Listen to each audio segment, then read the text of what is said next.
My name is Jabagchourian. I'm one of the attorneys at the law offices of Jabagchourian PC. We're a litigation trial shop. We do everything from personal injury, product liability, do a lot of business litigation, do a lot of fraud litigation. So we ended up representing little Juan, who was at the time of the incident, 3 years old, and we got the case when he was 14 years old. Another attorney had it and was stuck and didn't know what to do with it. Our office took it on, reached out to a good friend of mine, Lavorato, and had their firm join us as well, and we both litigated together. And it's a case that involved a little boy who had sustained a severe traumatic brain injury while riding in a little cart that little toddlers ride on.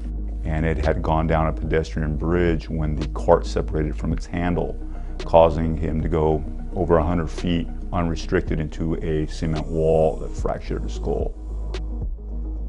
When we initially got the case, some of the issues that arose, Juan was being pushed by his sister, who was also a minor at 15 years of age. We suspected that that was going to be an issue that the manufacturer would raise, saying this is only supposed to be done by an adult. Other aspects were, this has been a 10-year span from the time of the accident until the time we got the case and filed it.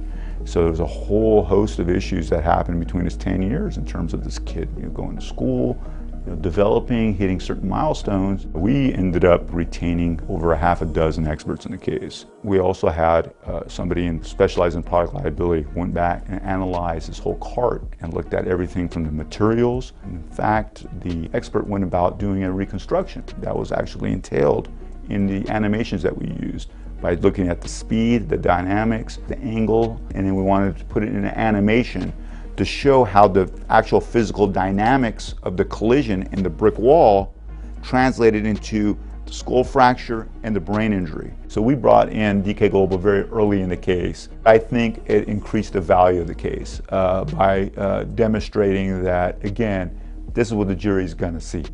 This is what they're gonna get. And what is it that you're gonna do to try to refute this? We settled it right before trial. It was very positive for everybody involved.